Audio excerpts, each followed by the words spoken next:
Goes quiet.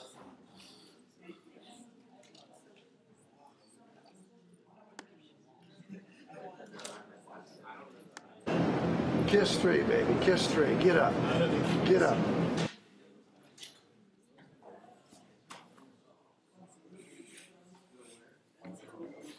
Come on. When you support your local PBS station, you help make programs like this one possible.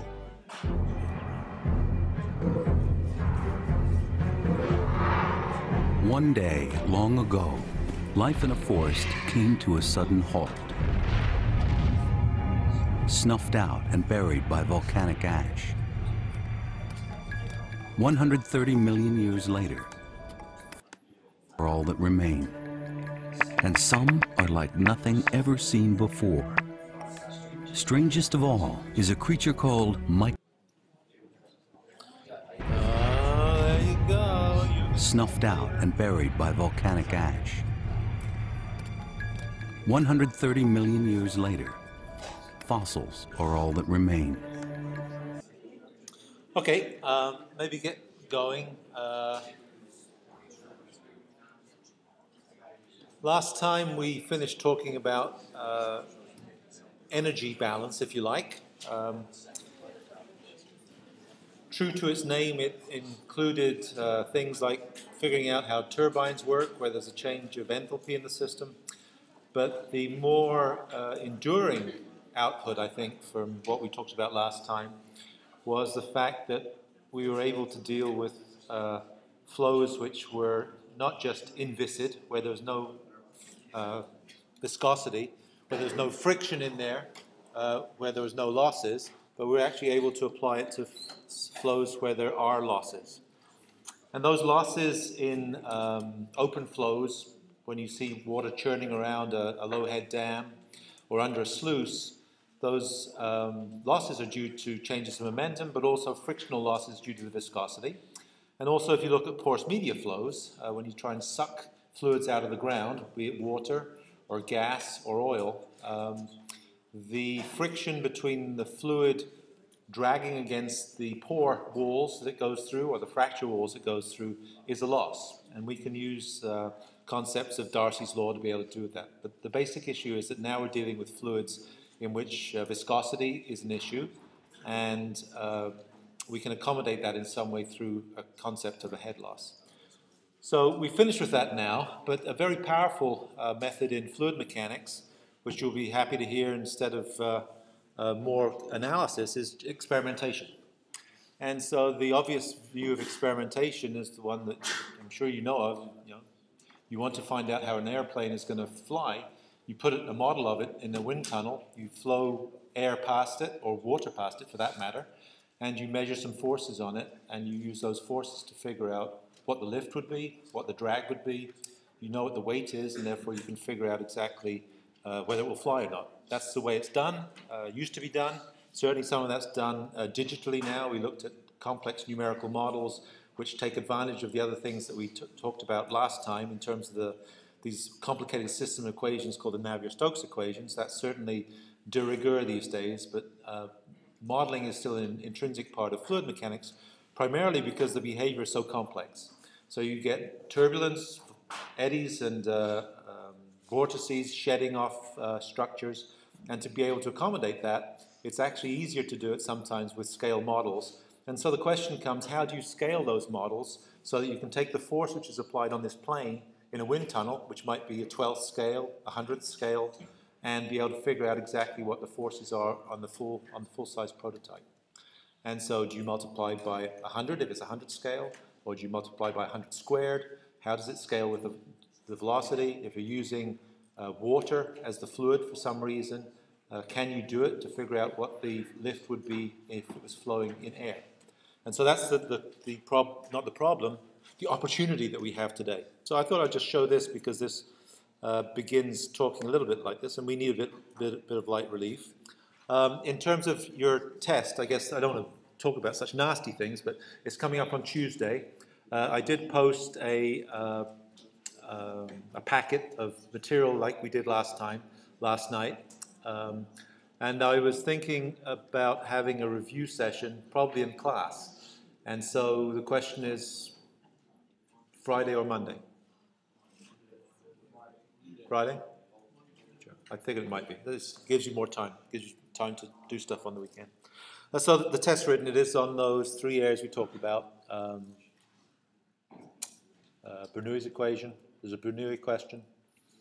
There is a conservation of mass question and a conservation of momentum question. So that doesn't tell you much, but actually, if you've been listening to what we've said in the past, then you probably have a better idea of some of the things that might physically be on there.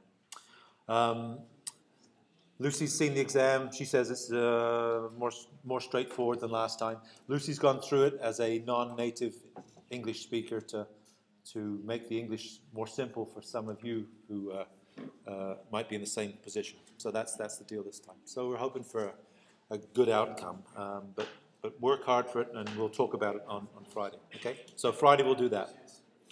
So we're in pretty decent shape. We're at session week 9, lecture 1, basically, and physically today we're at week 9, lecture 2, right? So we have some slack in it. Any questions? I guess. Clarifications. 3 questions, 90 minutes. It'll probably be open for 2 hours, so you can do what you need to do, etc. Closed book, equation sheet. You know that. Yeah, you know the drill. Fossils are all that remain, and some are like nothing ever seen before. Strangest of all is a creature called Microraptor. Microraptor. It had wings like a bird, but it had them on its arms and its legs. It was a 4-winged feathered dinosaur, and no one has any idea how it worked. What's this dinosaur doing with these aerodynamic feathers coming off their hind limbs? Rival teams have been trying to figure it out, piecing together clues about what it looked like and how it functioned from crushed and distorted fossils. Each team has built a model with very different results. When the animal is squash flat, as these are, well, that leaves a little room for interpretation. Scientists have argued for decades over whether and how dinosaurs evolved into flying birds. Now they think Microraptor could solve the puzzle, but they still don't agree on the solution. You have just shown me the death of the dinosaur origin of birds. Birds are dinosaurs. That's why they look like dinosaurs. I'm getting whiplashed by 2 lines of evidence, and I'm going to be disturbed this evening thinking about this. One team is about to fly their model in a wind tunnel. But who's got the real Microraptor? It's the battle of the 4-winged dinosaurs. Up next on Nova.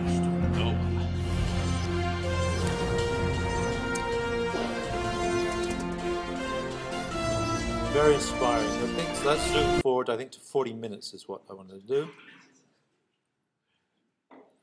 And so, how do you do that? You fly it in some ways, but some people disagree. Norell, for one, is reserving judgment until he sees some hard evidence. I mean, I'm fairly conservative in the way that I interpret behaviors of extinct animals. I wouldn't say that we know that Microraptor even was a glider, let alone a flyer. I mean, I don't think we know that. Birds fly with a complex wing beat that propels them through the air and also produces lift. But gliders, like flying squirrels, get the energy to generate lift from falling. The more lift they produce, the longer the glide path, and the farther they can travel before they have to land.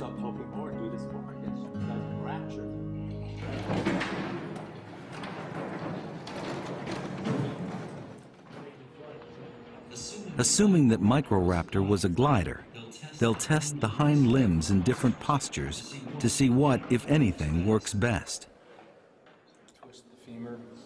They decide to start with something simple: legs down and spread as wide as they go. what This is we're the one. here for, This is right? the one. This is one my money's on. Your money's on this? Yeah, Big it's like money. a betting game. Yeah. And I bet you're a big bettor, too. Is that ready? No, right, it's done. It's down. Yep, you're ready. Yep, okay.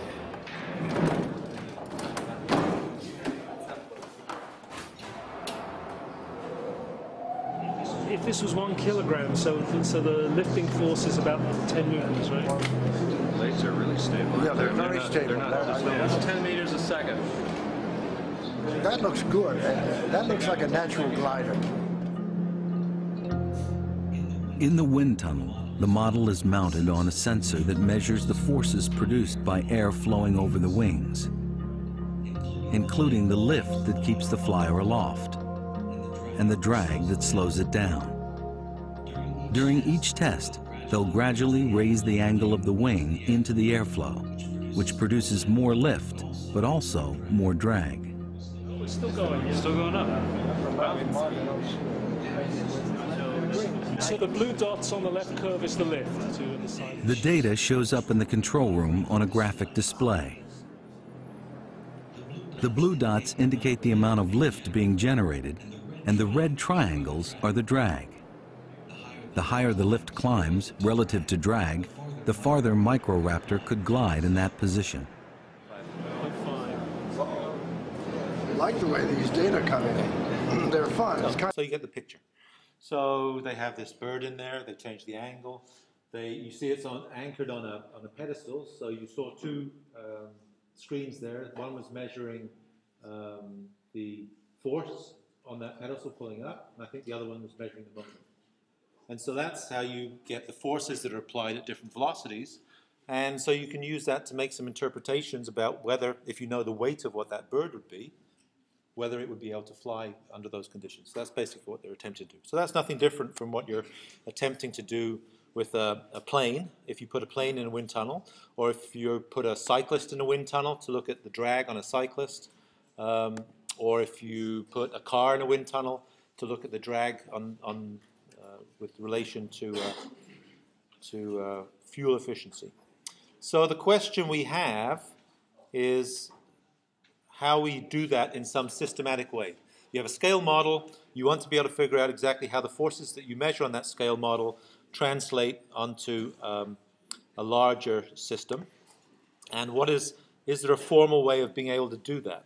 Well, the formal way is actually to be able to use dimensional analysis. We haven't talked about these individual terms, but the idea is that we can define some non-dimensional numbers, which we can actually show where they come from, that will characterize these behaviors. And actually in the situation that we're looking at for the bird case, the two non-dimensional numbers that are principally important to us is the Reynolds number, which is the ratio of density, velocity, length over viscosity, which is the ratio of, well, we'll go through these in due course, inertial forces to viscous forces, and the Euler number, EULER, which you'll see soon enough, which is the ratio of pressure to density and velocity squared. And so you know certainly the Venturi effect on a wing, that when you have high flow velocities on the top of the wing, you get a reduced pressure. The pressure applied over the whole area of the wing becomes a force. Pressure times area is a force. And so there's a force lifting the wing up. The force pulling it down is everyone sitting in their seats in the plane, and the weight of the fuel and the weight of the plane itself. But we'd like to be able to figure out what the fluid pressure is on the wing as a function of the velocity and a function of the important fluid parameter for the fluid that's flowing around it, whether it's air at 1 kilogram per cubic meter or whether it's water at 1,000 kilograms per cubic meter. So the basic idea is we'd like to be able to figure out how we scale up from one to another. I won't talk about this, but this kind of illustrates the idea. This is a streak image of flow flowing past not a sphere, I guess it's a cylinder. Perhaps you can't see that so well, but this is the cylinder. Flow's coming in from this direction. You get it going around the sides. We know that this is kind of a stagnation point here. And you have these eddies shedding at the back. Actually, they're regular intervals. And so the idea is that if you're flowing fluid past this, is there a condition that you can imagine that you'd get exactly the same picture of the flow field around it at some velocity if you know what the properties of the fluid are? So if it's water, what is the velocity you'd have to flow at to get this? Because this is kind of a dynamic thing. This would change depending on the velocity. So if you imagine this is water, and if you have a low velocity, actually if you have a low velocity, the flow past this would just be this hugging flow that comes around the back and then goes off on the back side. So it has a stagnation point here, comes round, and this is at low flow velocity, so low V. At high V, high velocity, then the behavior you get is actually with these vortices that shed. And actually these vortices, because they're separated in space by some distance, this is exactly the problem with the classic Tacoma-Narrows bridge problem that you've seen, the bridge that shakes it to pieces, self to pieces. All it was a constant wind flowing over this structure. The structure would look like a bridge deck, like this, held up by tension wires. You have flow across it and down the other side. And on the downside of this, you get these vortices shed off piecemeal. Pop, pop, pop, pop, top and bottom. And so this gives a small motion to it. If the motion that you give to it happens to be exactly the same as the resonant frequency of the bridge, it builds and builds and builds. It's the same idea. I don't have a ruler with me, but you take a ruler over the edge of a table, you ping it, that has a resonant frequency. If you excite it at that frequency, then it becomes larger and larger amplitude. And so that's exactly what happens to the Tacoma-Narrows bridge, and it was aeroelasticity. The idea that you shed these individual components off, it gives a little push at the top, gives a ping at the top, it gives a ping at the bottom, and it just starts this thing oscillating. And this bridge that they called Galloping Gertie pulled itself to pieces. And so if you look up Tacoma-Narrows, if you haven't seen it,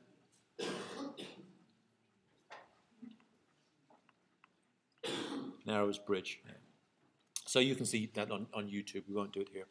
But coming back to the question, so what is the velocity we'd have to apply to be able to get this exact same picture of a flow pattern if instead of using water, we were using gasoline or air? Water and air, I guess, are two contrasting components. Well, what we can do is we can define it in terms of non-dimensional number, and if the magnitudes of the parameters in this are exactly the same, in this case the Reynolds number is 2000, if the magnitudes of the velocity, a characteristic length, which would be this, the diameter of this would be the characteristic length typically, the density of the fluid and the viscosity of the fluid, if those magnitudes match up to be a Reynolds number of 2000 for water, air, not molasses because it's viscous, non-Newtonian, but irrespective of the fluid, you get exactly the same pattern. And so if you have exactly the same flow pattern, you might expect that you could scale the forces that you have to apply on this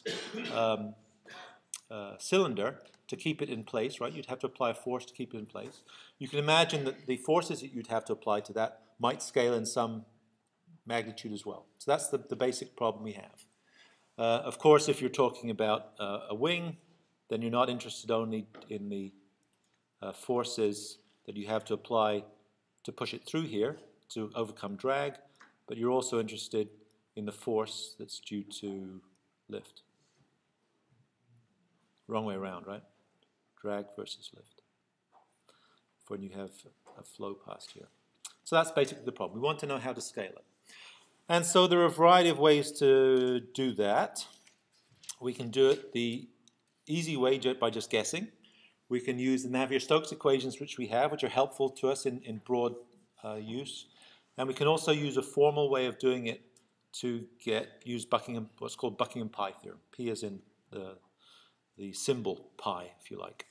So let's go through the simplest way of doing it first, and that's by using just our own intuition and inspection. So I'm going to go back to this. Yeah. So let's see. So, all right. So we are 9-1. Dimensional analysis. Is that yawning?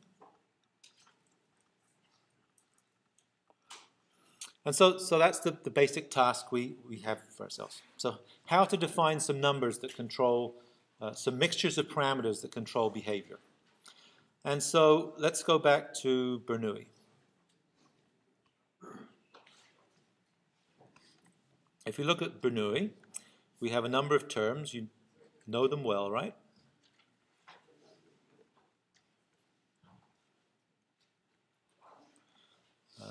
Plus head loss in this particular case. And so we know that this relates to pressure, the pressures that are applied on a structure. We know that this relates to gravity. It's the, as you go deeper in a fluid, the pressures build because gravity is applied on it and you have a bunch of stuff above you. This is the other part of F equals ma, right? So this is inertia, or acceleration, or convective acceleration.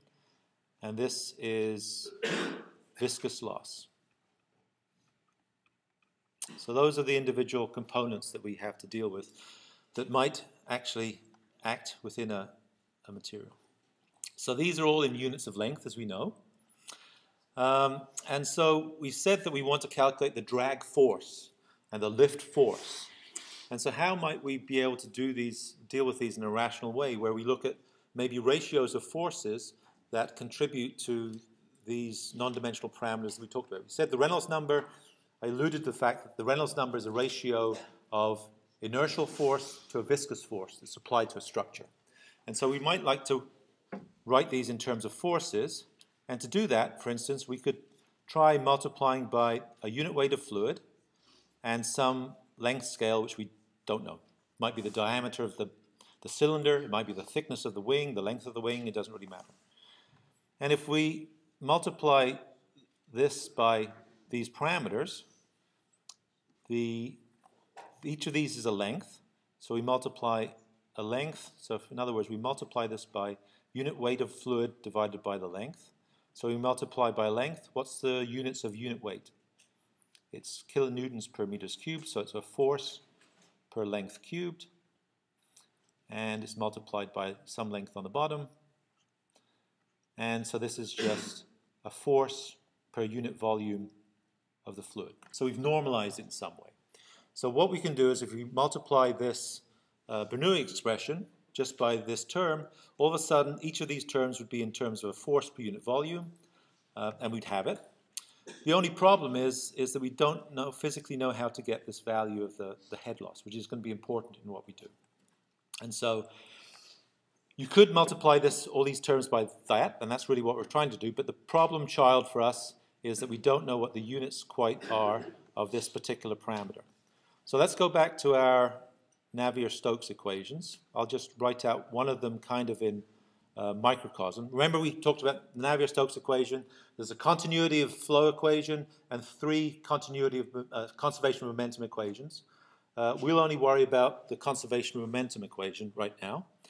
And if we write it out, it would look something like v, velocity, times the change in velocity. So this is the convective acceleration with location. And equals change in pressure with location. And product of density and acceleration due to gravity. And plus the term we really want, which is viscosity times the rate, the second order rate of change of velocity in space, dx squared. And so each of these terms have some corollary in the equation above, actually, of course, right? So you realize that this term is the inertial term, this term is the pressure term, this term, I pointed the wrong place, right? Sorry. Let's see if Control Z works twice for us, multiple times. Start again. This term is the gravity term. This term is the pressure term. This term is the convective acceleration term, which is inertia. I guess I could have written it slightly different. And this is the one we want. This is the one that allows us to define exactly what the viscous loss is in terms of some parameter which is important to us, which is going to be viscosity. And so if we multiply this by this parameter here, but actually it has to be the inverse of this parameter, because each of these terms, well, let me explain why that is first. So what are the units of each of these terms? This is the easiest one to deal with. This is a pressure is a force over an area, and it's multiplied by length. So the units of each of these terms, they have to be homogeneous, right? So they're all units of force divided by length squared. And so if you multiply them by the reciprocal of force over length cubed rather, then we have a non-dimensional parameter, has no dimensions, not length, not anything, but it should be in the right format for us to use. So if we do that, we're only going to do it to this term here because we know what the others would be. And if we do that, what do we end up with? We end up with viscosity, we end up with a velocity, we end up with a length scale squared, whatever that characteristic length is. We have a length, and we have a unit weight, which is rho g. And if we simplify that, get rid of that, get rid of that, we have mu v over rho g. So that's the magnitude, if you like, of our term that represents the viscous loss. It's not in units of length or head that we have there, but it has no units in that particular case. But we'll use it to be able to solve the problem we want to be able to do. Okay. So what have I done? What's wrong? Oh, yeah. Thank you. Great. Yeah. And so what we can do then is now let's go. I'm going to use just a new sheet because I guess I can continue down across the sheets. So let's look at defining some terms. Let's see. Yeah, I'm going to use a new sheet. And so here's what we're going to do. We're going to make a small table. It's going to have pressure. Leave some space to the left of it. It's going to have gravity. It's going to have inertia.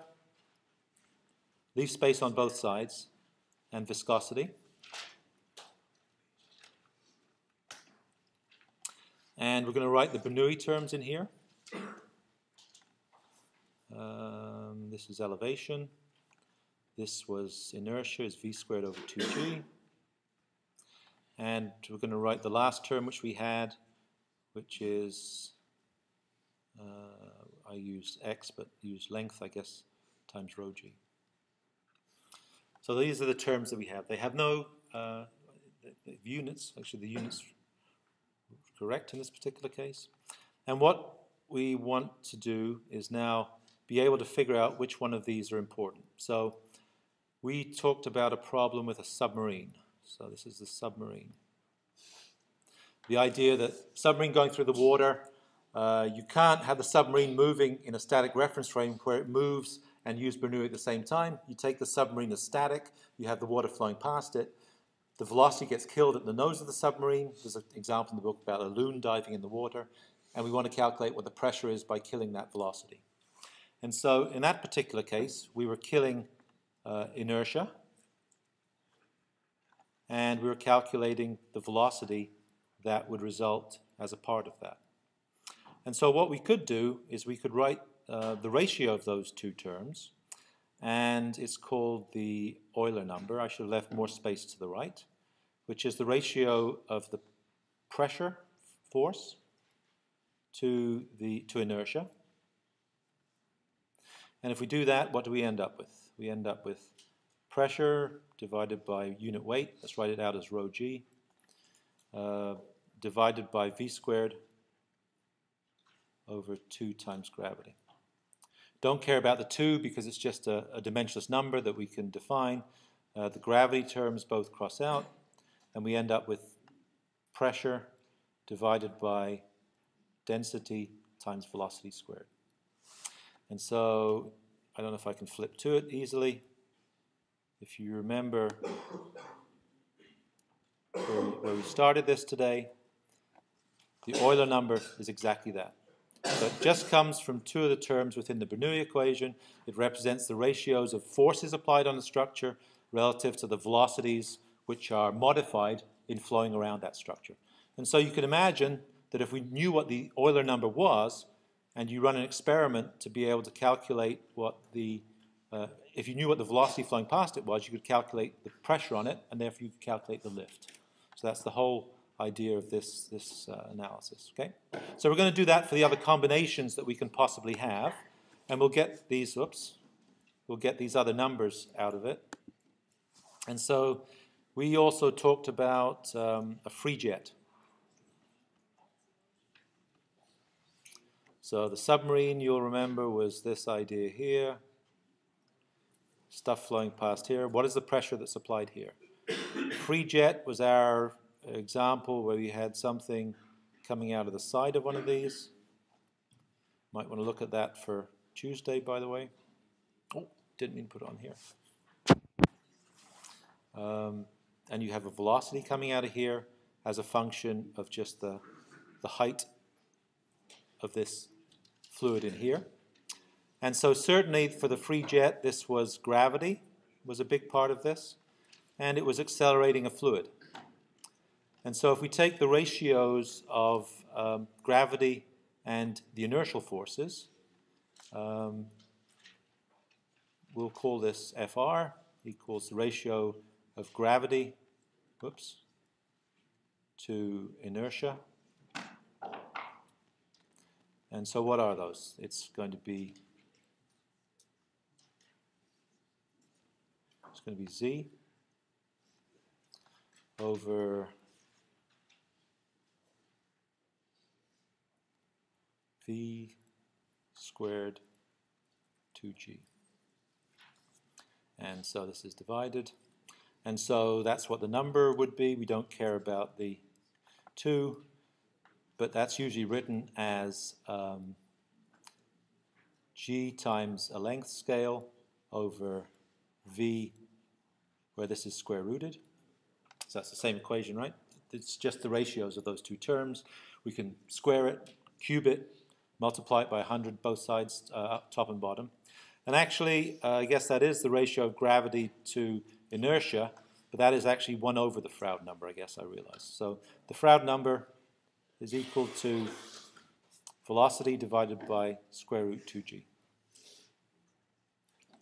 And that's a crucial number for free jets, flows under sluices. It's also related to the force that you'd have to apply to push a ship through the water, because you get this bow wave. And so the magnitudes of the forces you apply on a structure related to a submerged structure like a wing or an airfoil under the water or in the air, one that's fully covered in water, would be the Euler number. The magnitudes of forces you get on a boat that rides on a free surface would be related to this Froude number, which involves free surface flows, as we'll see in due course. How do you get that FR? Say it again, sorry? How do you get from that step to the last step? This one here? Yeah. Oh, this one here or this one here? How do you get from that one to I can't see your point in that. That's the problem. You have to tell me which one. that one to the last one? Oh, I just turn it upside down. So all it is the ratio of forces. Isn't that right? Have I screwed up somehow, or have I done? Oh, I just threw. Oh, yeah. It's not. Thank you. Yes. Yeah. Okay. It's C. Yeah. I threw the 2 away. 2 doesn't matter. It's just a multiplier. You could take it out and be square root 2 outside the bracket. So what you do is you typically would run an experiment in a wind tunnel.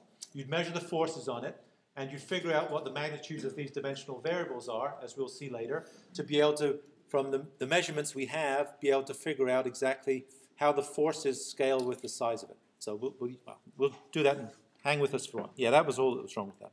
And so the final combination that we have that we haven't used is going to be this. We said viscous losses were important. And so this, we talked about pipe flow last time. And we said that if you have flow in a pipe, or actually it was between 2 parallel plates, that you'd have some velocity distribution in here as a function of the pressure change that you apply between the upstream and the downstream location. And so the Reynolds number, which is the one we started out with, is equal to the ratio of inertia to viscous forces. And so we have each of those here. Hopefully I have the right units for this. Inertia is v squared over 2g. Viscous forces are mu v over some length scale times rho g. Get rid of the g's, get rid of the 2, we don't care. One of the velocities goes, and we have the Reynolds number being equal to a length scale, a velocity, a density, divided by viscosity. So those are the three numbers that you saw on the previous sheet. I think they're the only equations on the equation sheet for this particular segment of the course. And they're the key numbers that we use to be able to analyze flow in a variety of systems. The all-important number here is the Reynolds number, because the Reynolds number is the one that makes the flow look a particular way. We saw this cylinder with the eddies flowing around it. At a given Reynolds number, the view of that flow field around that object would be exactly the same for any given Reynolds number. And so if you want to run an experiment where you're putting a bird through a wind tunnel, you'd want to run it at a Reynolds number which is equivalent to the real Reynolds number that bird would have seen. It's not a problem for the experiment they did because it looked like the dinosaur or the bird or whatever, it was a scale 1-to-1 model, and so the forces that you'd have for it flying through air, and it's air in the wind tunnel, should scale 1-to-1 exactly. There's no question that. But if the dinosaur was 50 feet long and you're using a model which is 2 feet long, 1-to-25 scale, the question is, how do you scale the forces that you measure in the wind tunnel to figure out what the forces are on the large scale? It's not necessarily just multiplying by 25. And how do they scale with different velocities? So that's the basic question we have. So the most important number, which will apply both to immersed bodies with flow around them, airplanes, submarines, Tacoma Narrows bridges, will be the Reynolds number. The Reynolds number also applies in all systems where we're dealing with free surface flows as well. But in addition to that, the Euler number we'll use to be able to calculate the magnitudes of the forces on the structure as a function of the velocities typically. And the Froude number will allow to kind of qualify the flow regime that happens when you have free surface flows. And of course you realize our equation of a free jet was what? V is equal to, wasn't it, 2gh, square root 2gh. So you recognize some similarities between this Froude number and that term. You've just divided both sides by itself, right? So it basically comes from that. And so this is a kind of a free surface flow. So that's one way for us to be able to figure out what these numbers are. So these numbers are the only numbers that will be important to us. They'll kind of pervade everything we do at this stage. But we said that there's a formal way of being able to figure out how you make this scaling, if you like, from, from a wind tunnel model to something that you might want to be able to analyze. And the idea is, this is taken directly from your book. The basic idea is this. You can do some experiments with flow in a pipe. It could be flow around an airfoil, but it could be flow in a pipe. You could do the experiment where you apply a pressure drop and you measure the velocity of the flow through the pipe. You'd expect that if you have a small pressure drop, then it would go relatively slowly. If you had a larger pressure drop, it would go faster. And you'd get some relationship if you did the experiment to do that. And you could do that very easily, right? The other parameters which control flow would be density and viscosity and the diameter of the pipe, but you're keeping those constant. You could do another experiment. Instead of using the same pipe and just one fluid, you could now do an experiment that used a different diameter pipes, but the same fluid. So you're using water again, has the same viscosity and density. And you take a small pipe, and you apply a pressure, and you apply that pressure big enough to give you a particular velocity. And if it's a small pipe, you can imagine you have to apply a big pressure to push the fluid through it. And so you'd get 1 point on this graph. You take a bigger pipe, you want to get the same velocity through it, not the same discharge, but velocity. You could imagine that you'd have a lower pressure that you'd have to apply to do it, right? Just makes sense. So now you have two experiments, and you have two sets of data, but they're not related in any way, right? You couldn't now predict if you have a pipe which now is halfway between these, and the water no longer is water but air, what the pressure you'd have to apply to get that same velocity, right? You can't mix them.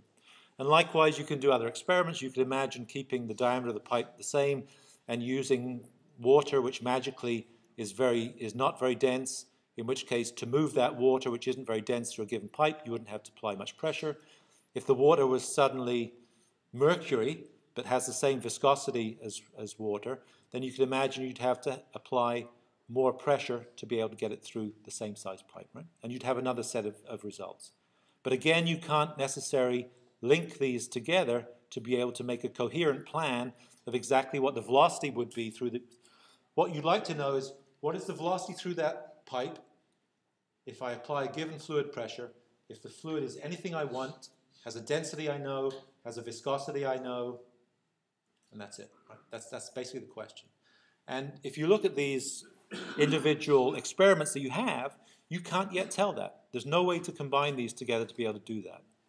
So Buckingham PI theory is a way to basically allow you to do that. It's a very elegant method, and it's a recipe basically, but it's quite a clever idea.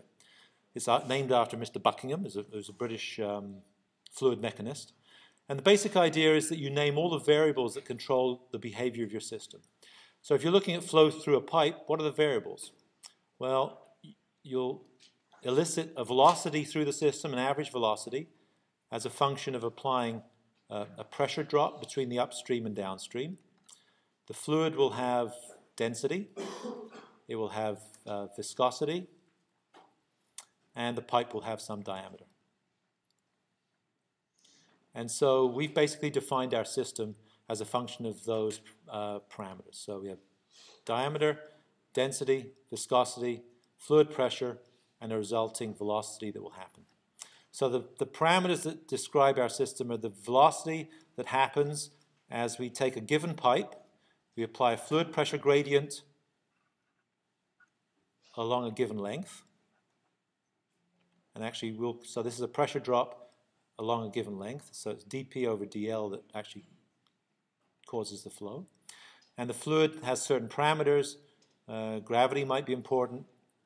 It's not necessarily important in our system. Actually, we do have to include it because of Reynolds number and viscosity. If there are some other parameters that were important, like interfacial tension, we'd have to include those in this. But in this case, it's saturated, and so we don't have to do that.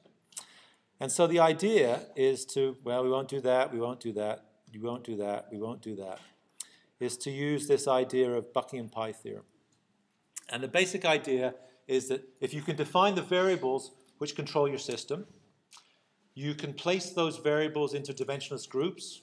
The punchline is that those dimensionless groups were the ones we just talked about.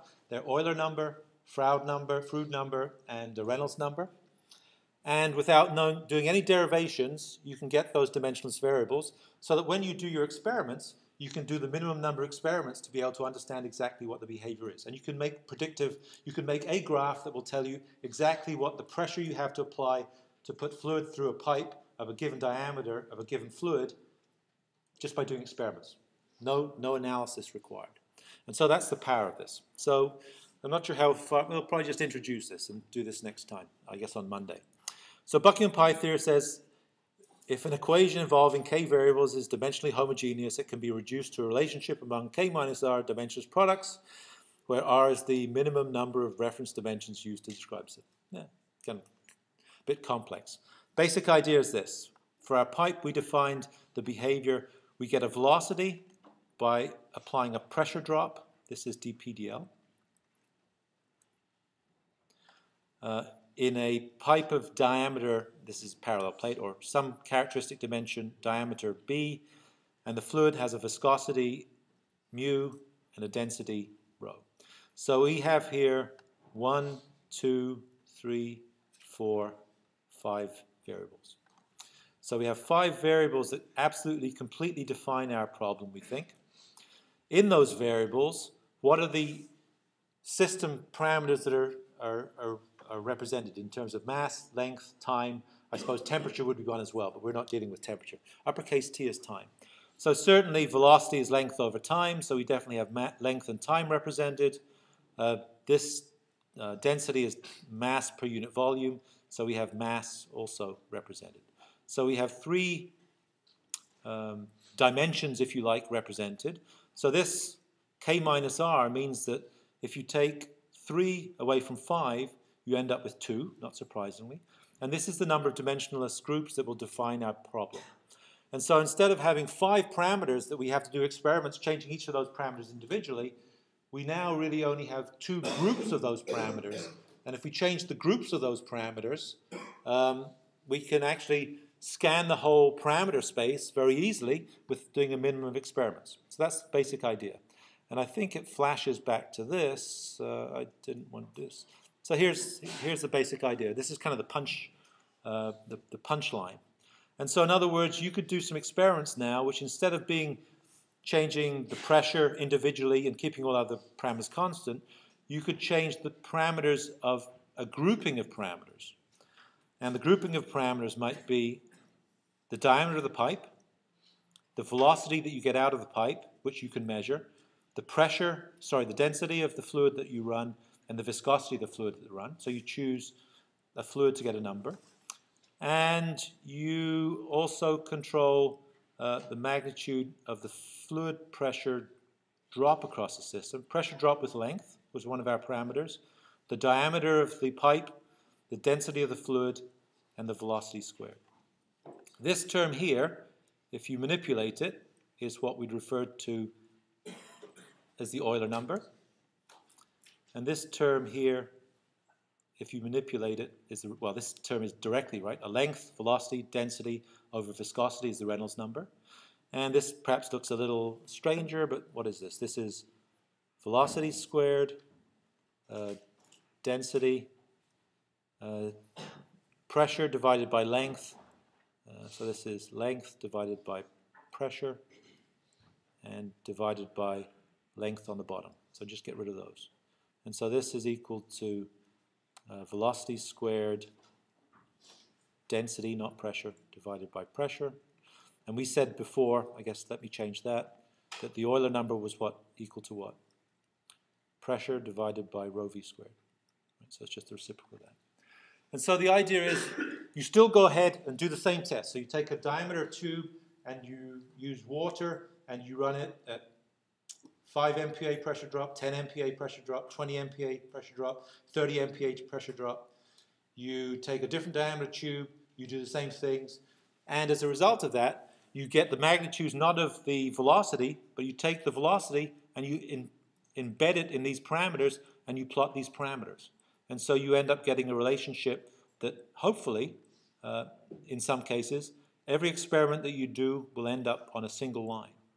So you don't end up now with 85 different figures that you don't know how to combine, but you end up with a single relationship. So now, if you have a pipe of a different diameter and you have a different fluid in it, you can calculate what the magnitude would be of those parameters, and you can immediately find out what the EU, the Euler number, Reynolds number combination would be for that particular situation. It's an incredibly powerful way.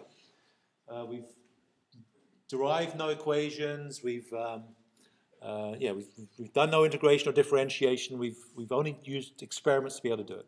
So this is for kind of open flows, but you can also use these same dimensionless analyses for things like porous media flows. When you use Horner plots or Theiss curves, or for pump test analysis or drawdown analysis, those are basically the same idea. You're defining a change of pressure in a reservoir in a dimensionless way against a dimensionless time, which allows you to be able to create very straightforward analyses to be able to do that. So what we'll do like next time is we'll come back to visit Buckingham PI, and we'll go through a simple example to be able to see how to do that. I guess we won't do it next time, we'll do it the time after next. Okay, so that's it. Thank you very much. The homework's live, so don't forget that. It closes on Thursday night. I think Lucy's not here tomorrow. I may be around tomorrow. And we'll meet on Friday to do the review in class. Okay, thanks very much.